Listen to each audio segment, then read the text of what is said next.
모든 세계가 하나님의 말씀으로 지어진 줄을 믿는 것으로부터 믿음이 시작됩니다. 이 믿음이 없이 그 어떤 것도 말씀으로 지어진 것이라고 받아들일 수 없습니다.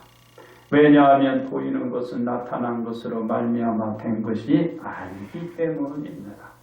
즉 모든 세계의 창조는 하나님이 말씀으로 하나씩 지으신 것입니다. 다시 말해서 보이는 모든 것은 하나님께서 아무것도 없는 가운데서 보이는 모든 것이 창조된 것입니다. 그러므로 믿음의 열매란 제목으로 은혜를 여러분들과 함께 나누고자 합니다. 첫째로 믿음의 두 의인입니다. 믿음은 바라는 것들이 실상에 보이지 않는 것들의 증거라고 정의합니다. 즉 믿음은 소망이자 미래의 증거에 대한 확신입니다. 이 믿음이 선진들의 증거가 되고 모든 신앙의 확고한 확신을 보여준 것입니다. 그래서 믿음은 장차 미래적으로 이어갈 후손들에게 확신이 되고 소망의 증거가 됩니다. 바로 보이지 않는 것들에 대한 소망이 이루어질 것이라 믿고 기다리는 것입니다. 기도는 그렇습니다. 믿음에 대한 바라는 것이 성취될 것을 믿는데 이에 선진들이 보인 설레의 증거를 몇 가지만 보자면 아벨은 가인보다 더 나은 제사를 하나님께 드림으로 의로운 자라 하시는 증거를 얻었습니다. 아벨과 가인이 하나님의 말씀대로 하나님이 주신 재물을 가지고 하나님의 지시대로 그 재물을 가지고 나가 하나님께 제사를 드렸는데 하나님께서 아벨이 드린 제사의 예물을 연락해 드리고 가인이 드린 제사의 재물은 받아들이지 않으신 것입니다. 이는 하나님께서 아벨과 가인이 드린 믿음의 열매를 보시고 아벨의 재물을 연락하는 반면에 가인의 재물은 물리친 것입니다. 즉 하나님께서 말씀하신 대로 순종하고 그 믿음을 가지고 주신 제물로 하나님께 제사를 드렸느냐에 따라서 제물의 여부가 결정된 것입니다. 왜 그럴까요? 바로 하나님은 사람의 외모가 아닌 중심을 보시기 때문에 그래요. 우리가 표시 안 나게 하나님 앞에 하지만은 하나님은 중심을 이루어요. 이외에 이와 같이 말할 수 있죠. 하나님께서 하나님이 그 제물에 대하여 증언하심이라고 말씀하고 있기 때문입니다.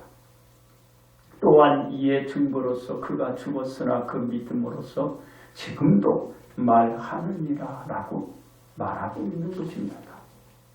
이는 아벨이 죽었어도 그의 믿음의 열매는 살아서 증거가 되고 그 아벨의 믿음은 믿음이 된 확신을 주게 된 것입니다. 그렇습니다.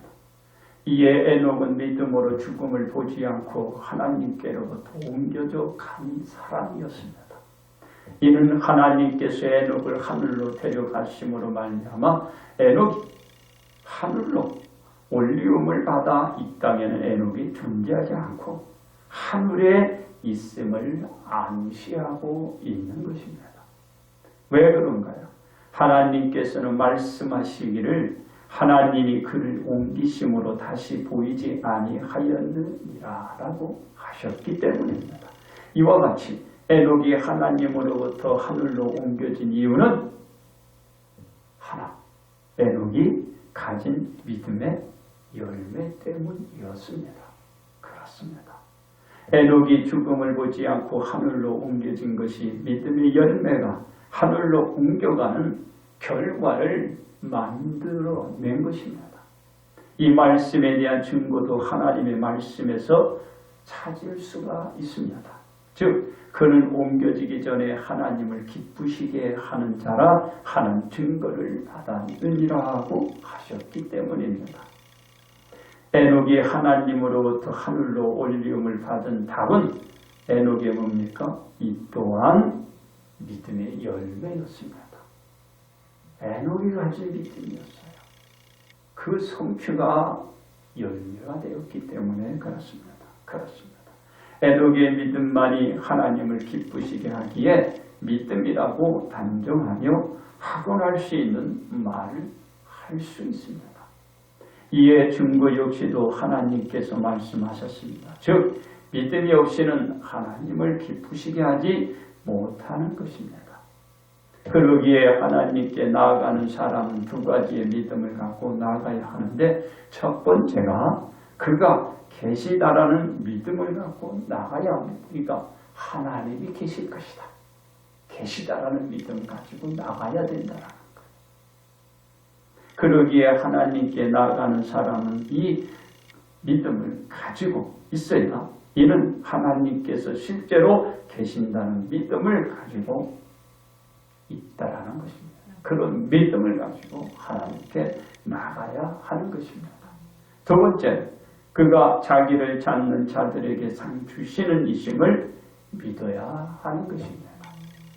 이도 하나님을 믿고 하나님을 찾는 자에게 보상을 주시는 하나님께로 나가야 하는 것입니다. 이 모든 것이 믿음의 열매로 얻게 된 두 의인에게 오늘 우리가 볼 수가 있었고, 그 두 사람으로 인해서 우리가 우리의 믿음을 지켜가고 있는 것입니다. 두 번째, 믿음의 구세주입니다. 믿음의 모든 것은 믿음의 여부에 따라서 그에 대한 결과가 결정되는 것을 두 의인에게서 볼 수가 있듯이 오늘 우리가 생각할 수 있는 것입니다. 믿음의 열매가 향후 미래적으로 펼쳐지는 것에 대한 근원적 보상임을 또 알 수 있게 된 것입니다. 이 믿음에 대해 주어진 것은 가타부타할 여지를 남기지 않고 있다라는 것입니다. 왜냐하면 그 자신의 믿음에 대한 열매로 그에 따른 보상을 받았기 때문입니다. 누가? 여기 보니까 아벨도 그에 대한 보상을 받았죠. 에녹도 그에 대한 보상을 받았죠. 그러기에 그 누구도 믿음에 대한 보상을 가지고 하나님께 그 어떤 이의 제기를 할 수가 없어요. 하나님이 딱 판결하시고 하나님이 부여한 그 결과에서 이의를 제기할 수 없는 거야. 그냥 받아들이는 거죠. 그렇습니다. 예수님이 하나님으로부터 보내심을 받으며 하나님께 부여된 사명이 있었습니다. 전 인류의 죄를 씻기고 전 인류가 구원을 받게 하는 것이었습니다. 이 사역이 예수님이 이 땅에 오신 궁극적인 목적이며 예수님께서 성취해야 할 최종적인 목표였습니다. 그래서 예수님께서 지상 사역을 시작하시면서 선포한 말씀의 메시지가 뭐였나요? 회개하라, 천국이 가까이 왔느니라고 하신 말씀이었습니다. 그렇습니다. 이와 같이 복음의 말씀을 전해주신 분이 누군가? 예수님이십니다. 하나님께서는 예수님을 소개하시기를 내 사랑하는 아들이야 내 기뻐하는 자라고 하셨습니다. 이는 예수님이 하나님의 아들이자 하나님께서 기뻐하신 분임을 소개하신 것입니다. 이러한 예수님에 대하여 하나님께서 말씀하시기를 하나님이 세상을 이처럼 사랑하사 독생자를 주셨으니 이는 그를 믿는 자마다 멸망하지 않고 영생을 얻게 하려 하심이라 라고 하였습니다. 하나님께서 소개하신 분이 하나님의 아들이고 그 독생자 대신 아들로 말미암아 멸망될 수도 있고 영생도 될 수 있다라고 선포하신 것입니다. 그 멸망과 영생의 기준은 하나님의 독생자 아들을 믿고 믿지 않는 것이 기준이 되는 것입니다. 믿느냐 안 믿느냐에 따라서 멸망하느냐 영생하느냐 그것을 가질 수 있는 것입니다. 즉 하나님의 아들 예수님을 믿게 되면 그 사람은 멸망에서 벗어나 영생을 얻을 수 있지만 예수님을 믿지 않으면 그 사람은 멸망에서 벗어나지 못하고 영생을 얻지 못하고 영원히 멸망에 이르게 되는 것입니다. 왜 이 원리가 성립이 되나요? 하나님께서 말씀하셨기 때문입니다. 즉 가브리엘 천사가 이르되 아들을 낳으리니 이름을 예수라 하라.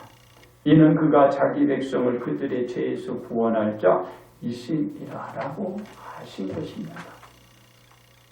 그래서 예수님이 전하는 말씀을 듣고 나와 자신들의 죄를 자국하며 예수님을 자신의 구세주로 받아들이는 여부에 따라서 그 사람이 멸망이나 영생이냐라는 결정이 되는 것입니다. 그러니까 멸망하느냐 영생을 하느냐 이것이 결정이 되는 것입니다. 그렇습니다. 이 결과는 어떻게 되나요? 예수님을 하나님의 아들로 받아들이고 믿음을 소유하느냐 그 믿음을 소유하고 있지 않느냐에 의하여 결정되는 것입니다. 그래서 예수님께 대한 믿음의 열매는 그 어떤 상황이라고 하여도 그 믿음에 대한 열매는 잃어버리지 말아야 하고 그 믿음에 대한 열매는 하나님 존전 앞에 설 때까지 어떤 상황이 오더라도 그것만큼은 사수할 믿음의 열매인 것입니다. 세 번째, 믿음에 대한 성취입니다. 믿음의 선인들이 그 자신들의 믿음에 대한 믿음을 놓지 않고 그 믿음이 성취될 때까지 그 믿음을 지니고 살았음을 볼 수 있습니다. 본문의 말씀에서 거론된 아벨과 에녹 역시도 그 자신들의 믿음이 있었기에 하나님으로부터 인정받고 현재 이 시간에도 그 믿음이 증거로 살아있고 많은 믿음의 신앙인에게 큰 교훈을 남기고 있으며 많은 신앙인에게 어떻게 되냐 큰 도전이 되고 있는 것입니다. 그렇습니다. 아벨과 에녹은 하나님의 말씀대로 순종에 준행함으로써 그 아벨과 에녹은 하나님의 말씀대로 하나님의 믿음 바로 하나님께 대한 믿음 그 믿음의 행위로 말미암아 그 자신들의 죄로 죄값을 치르지 않고 하나님의 은혜로 그 죄를 씻어내고 멸망의 늪에서 빠져나와 영생의 지경에 이르러 영원한 낙원에 이르러 영생의 삶을 살아가게 되었습니다. 모든 것이 아벨과 에녹의 믿음의 열매로 저들에게 주어진 보상인 것입니다. 그렇습니다. 인류는 없어지는 것이 다시 새싹과 같이 싹틀 수 있는 은혜를 입음으로써 절망에서 희망을 품을 수 있는 길이 열렸습니다. 바로 하나님께서 보내주신 예수님으로 말미암아 그 길이 열리게 되었고 그 길로 곧 예수님께로 나와서 예수님을 영접해드리고 자신들의 구세주로 여기고 그 말씀대로 신앙인의 길을 걷는 자는 그 누구나가 다 멸망이 아닌 영생의 삶을 살게 되는 믿음의 열매가 되는 것입니다. 그리고 믿음의 열매를 갖게 되는 것입니다. 그렇습니다. 지금은 참으로 우리가 신앙생활에 항상 깨어있고 자기 자신들을 쳐가며 자신들의 신앙을 고수하지 않으며 그 누구도 장담할 수 없는 대환란의 소용돌이 속에 빠져서 영원히 그 소용돌이와 함께 침몰할 수밖에 없는 환경에 우리가 놓여있고 지금 그 환경에서 살고 있는 것입니다. 그러기에 우리는 믿음의 선진들의 신앙생활을 본받아 그 선진들의 믿음을 유산으로 이어가서 그분들의 믿음이 우리 자신과 후손들에게 대물려 줄 수 있어야 할 것입니다. 그렇습니다. 우리는 어떻게 하여 그 선진들의 믿음을 대물림 받을 수 있을까요? 첫째로 선진들의 믿음을 본받아야 합니다. 하나님은 선진들의 믿음을 보시고 그를 기록하고 하늘로 옮겨가셨기 때문입니다. 우리가 그 선진들의 믿음대로 신앙을 기억하고 지켜 본받아야 하나님으로부터 기억되어 선진들의 믿음을 대물림 받을 수 있는 것입니다. 두 번째, 선진들의 믿음을 성취하여야 합니다. 하나님은 선진들의 믿음을 보시고 그 선진들의 믿음대로 성취를 이루어 주셨기 때문입니다. 우리가 선진들의 믿음대로 소망을 품고 신앙을 하여야 선진들의 믿음을 대물림 받게 됩니다. 셋째로 하나님을 기쁘게 하는 자라야 합니다. 하나님은 믿음의 행위가 하나님을 기쁘게 하여야 그 믿음을 받았기 때문입니다. 우리는 선진들의 믿음을 되물림 받기 위해서 바로 하나님을 기쁘게 할 수 있어야 합니다. 그렇습니다. 우리는 믿음의 열매가 하나님을 기쁘게 할 수 있어야 합니다. 그 믿음의 행위가 하나님으로부터 인정받는 믿음의 열매가 되어야 모든 것을 성취해 나갈 수 있습니다. 그래서 우리는 선진들의 믿음을 본받고 선진들의 믿음을 성취해가며 하나님을 온전히 기쁘게 드릴 수 있어야 하는 것입니다. 그러므로 우리는 믿음의 열매로 성취의 영생의 구원의 삶을 살아가야 할 것입니다. 이제 결론 말씀을 드립니다. 하나님은 하나님의 말씀으로 모든 세계가 지어졌음을 청명하였습니다. 그 하나님의 말씀을 온전히 받아들이고 믿어 신앙생활을 하되 우리는 선진들의 신앙에 대한 믿음의 생활을 하여야 합니다. 왜냐하면 아벨과 에녹이 그들의 믿음의 생활로 하나님께 기쁨을 드리고 인정을 받아 영원한 영생의 삶으로 들어가 영원한 낙원에서 생활을 하고 있고 그들의 믿음이 선진들의 믿음의 열매가 되어 현재까지 이어져 큰 유산이 되었던 것입니다. 그렇습니다. 우리는 선진들의 믿음이 우리에게 큰 도전이 되어야 합니다.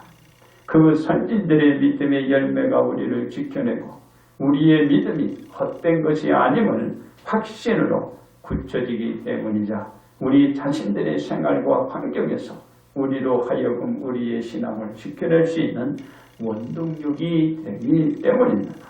우리는 우리의 믿음의 열매를 세상이 쪼개지고 없어진다고 해도 우리의 열매의 이 믿음인 만큼은 바로 잃어버리지 말아야 합니다. 그래야 살 수가 있는 거야. 그러므로 우리는 믿음의 열매로 영원한 낙원에 이르도록 주님의 이름으로 축복합니다.